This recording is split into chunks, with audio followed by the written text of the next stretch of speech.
written, video, image. Oh my, where do I even start when promoting my personal brand? If you're tired of the old cookie cutter marketing advice and want to take your personal brand to the next level with bold, actionable strategies that truly reflect you, you're in the right place. Let's untangle your marketing mayhem with Zoe, the video confidence coach, on the Unboring Your Brand podcast. Unboring Your Brand was recorded on Wadawurrung land.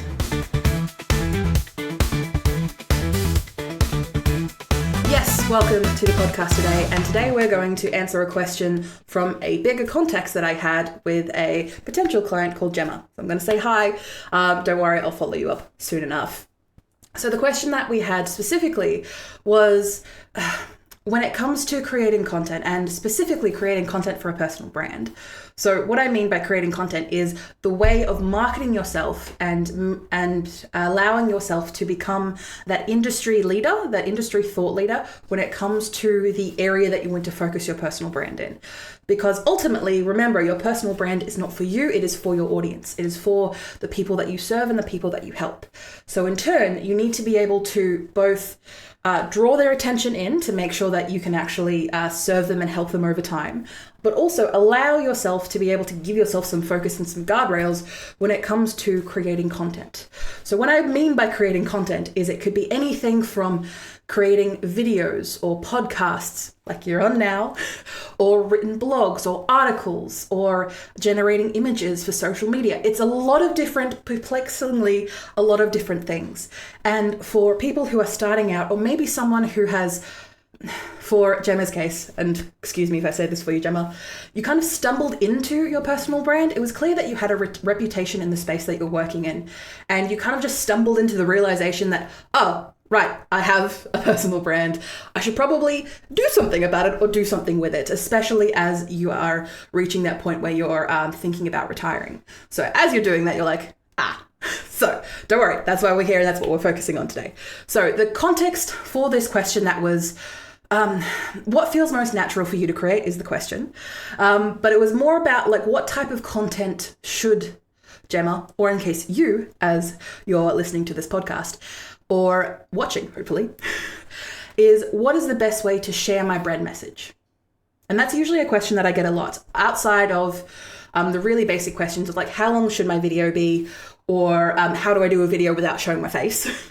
Which is a question that I get an awful lot. This particular question about where do I even begin or what do I even start with? What format ultimately should my message be in is usually where a lot of people start when they think about creating content for their personal brand, or ultimately marketing your personal brand, because that's what you're doing. When you're creating content for your personal brand, you are marketing yourself. You are gaining attention using the stuff that you create to hopefully educate, entertain, maybe even both, to help get your audience to either where they need to be or get them to contact you to help them succeed to where they need to be, if you get where I'm coming from. So what feels the most natural to create is where we usually begin, because ultimately when you are first starting out creating this content, you aren't usually that practiced in it unless you have hired someone else to do this who has done this many times and many years before. Then you can reasonably rely on, hey, they know what they're doing. I can reasonably give them the information that I need and get them to do what I need to do. But for a majority of my clients, you kind of need to have that information to start with before you even think about handing it off to anyone else, because you can't just say, hey, go create like 10 blogs for me. It's not going to be quality content, and because it's ultimately going to be representing you and your personal brand, if it's not anything that's aligned to you, then you're going to be wasting your money and your time, and also the time of the professional that you are hiring. And if you aren't in a position to hire someone else, what are you going to do in the meantime? Because it reasonably makes sense, especially when you are promoting yourself and marketing your personal brand, to have a catalog, to have a collection of stories, of content, of proof to back up what you are saying. Because you are the professional here, you are the personal brand here, and you need to prove to people with evidence that you know what you're talking about. See vcc.training, where you can go through all of my resources, my articles, my podcasts, and my client testimonials, all of the proof to show that I know what I'm talking about when it comes to personal brand and video marketing.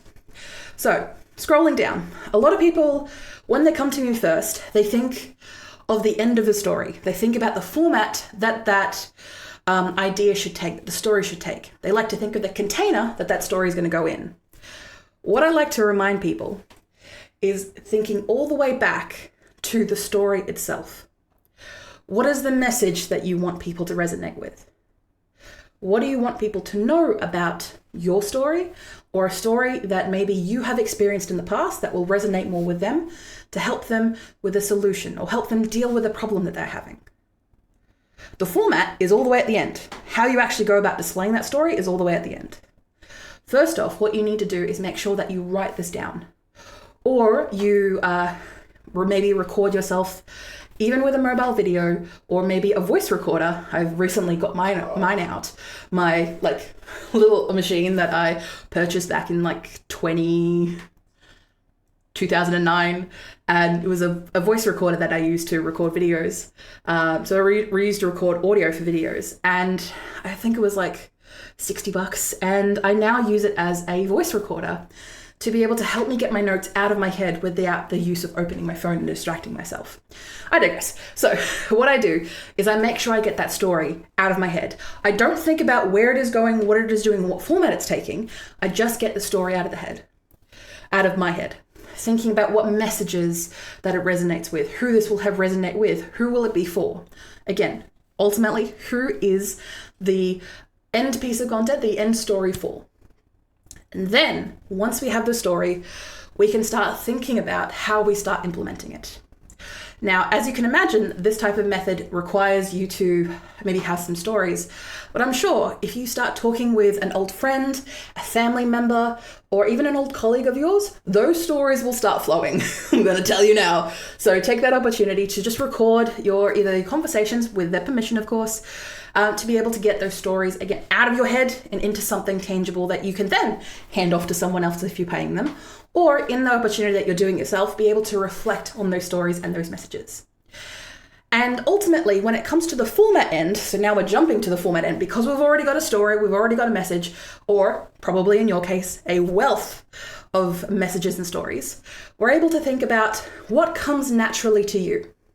Asking yourself, what did I do without overthinking? What can I do without overthinking?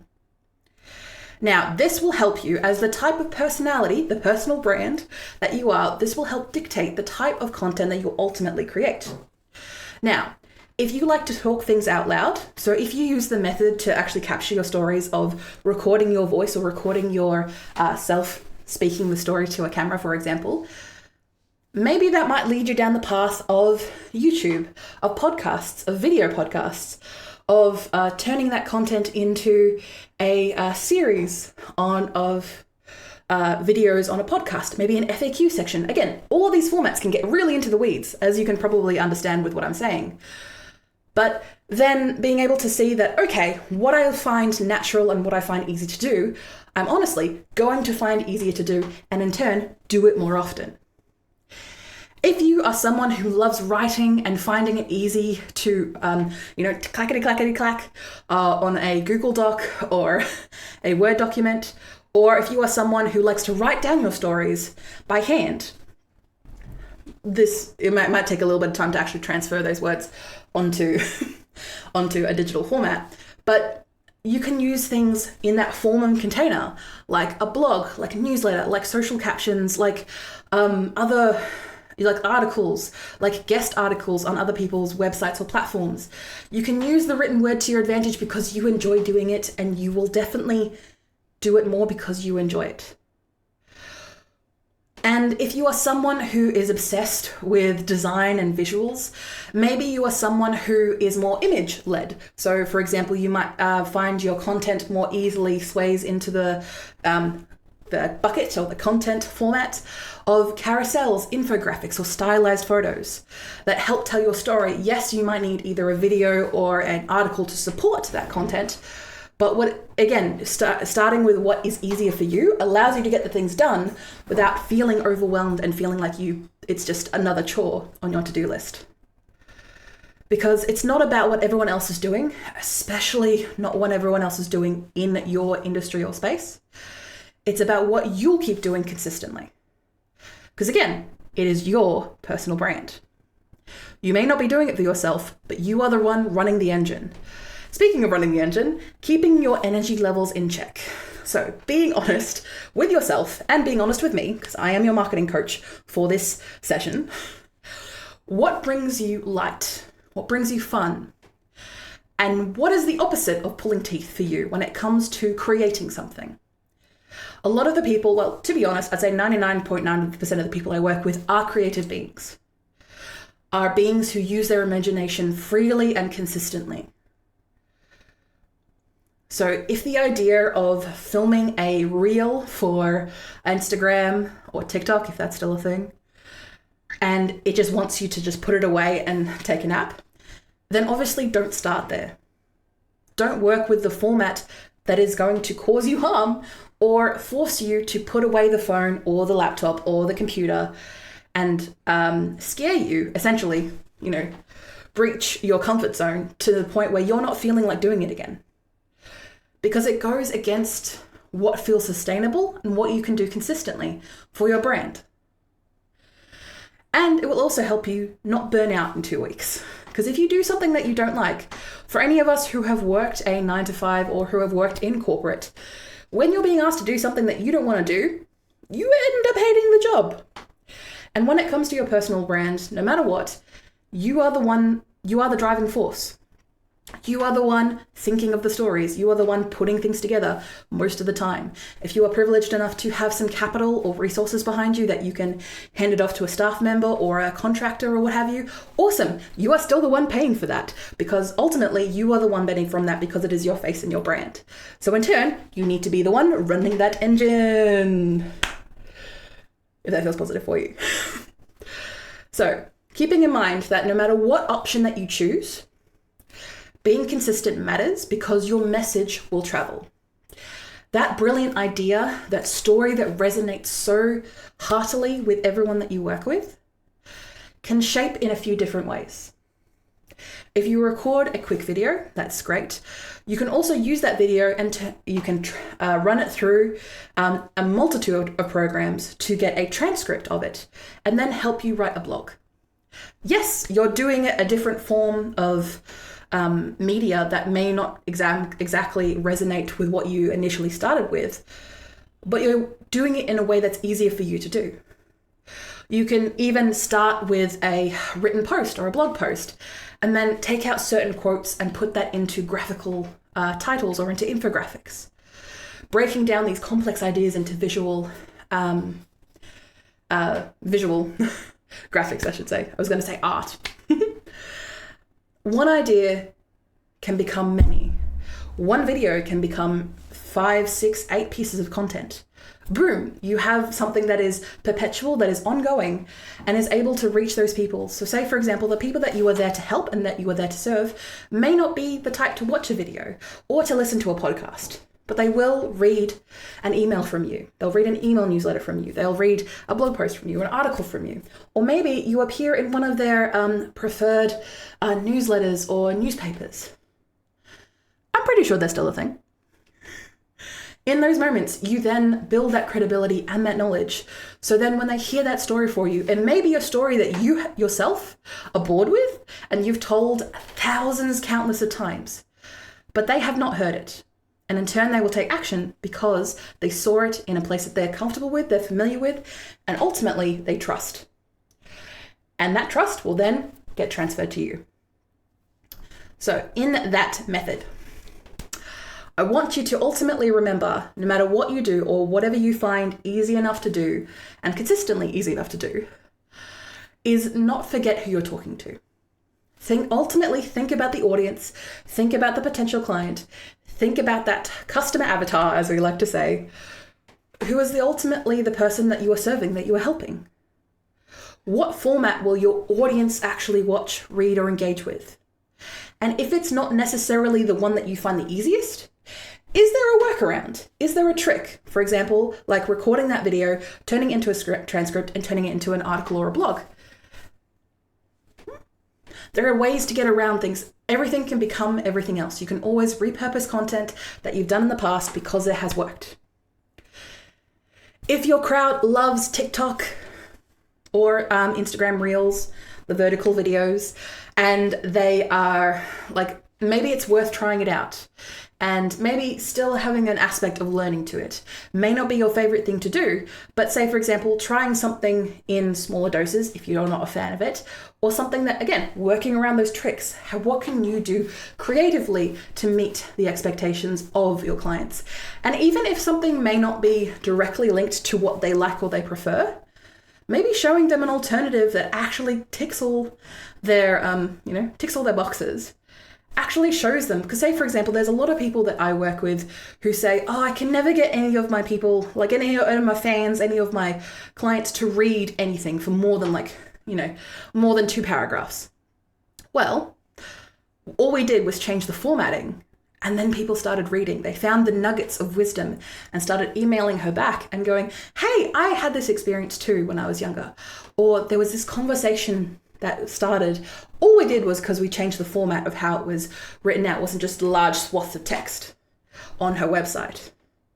So in that turn, what can you do to help, get yourself out there while also making it easy enough for you to do? And if, for example, another example that I have on my list here, if your people are on, say, LinkedIn, can you do a smart post and photo that might do the job? And again, you are allowed to say the things over and over again because not everyone is going to see your message. Repeating yourself over and over again may annoy you, but it's not going to annoy the people who love you. So the bottom line is, ultimately from today's podcast and hopefully today's session, you've been able to pick a format that is the easiest to start with. Again, think of the story, then think a format that you can do consistently over time. You can always add, you can always test, you can always mix things up, but starting with a container or a format for that story that you think works best for you. Maybe it's something that you have experience in or something that you're willing to try because you're interested in it. You are not locked into that format forever. You're just picking it off because it's the first cab in the rank. You can always try new things as they come up. So next time, if you're wondering what to post, or if you're wondering what to say, or how to even say it, think about what feels most natural for me to create today. Create it, and then hit publish. Done is always better than perfect. And let me know how your versions go, and you can always reach out to me, Zoe the Video Confidence Coach, to give you any sort of feedback regarding the methods that you use. I look forward to seeing you around, and I look forward to seeing your content, because you're going to do it, right? Keep growing your personal brand. Thank you for listening or watching Unboring Your Brand. You can find detailed show notes with tools, offers, and episode transcriptions. Just click the first link in the description or go to vcc.training/podcast. Get involved and ask me anything about personal branding, video strategy, or just a friendly small business chat via my email, g'day@vcc.training. That is gday@vcc.training. The Video Confidence Coach would like to acknowledge and pay my respects to the Wadawurrung people of the Kulin Nation, the traditional custodians of the land on which I record my podcast. I pay my respects to their elders past and present. I stand with the traditional custodians of these lands in working towards a more equal future. Always was, always will be Aboriginal land. Look forward to me chatting at you next week, superstars.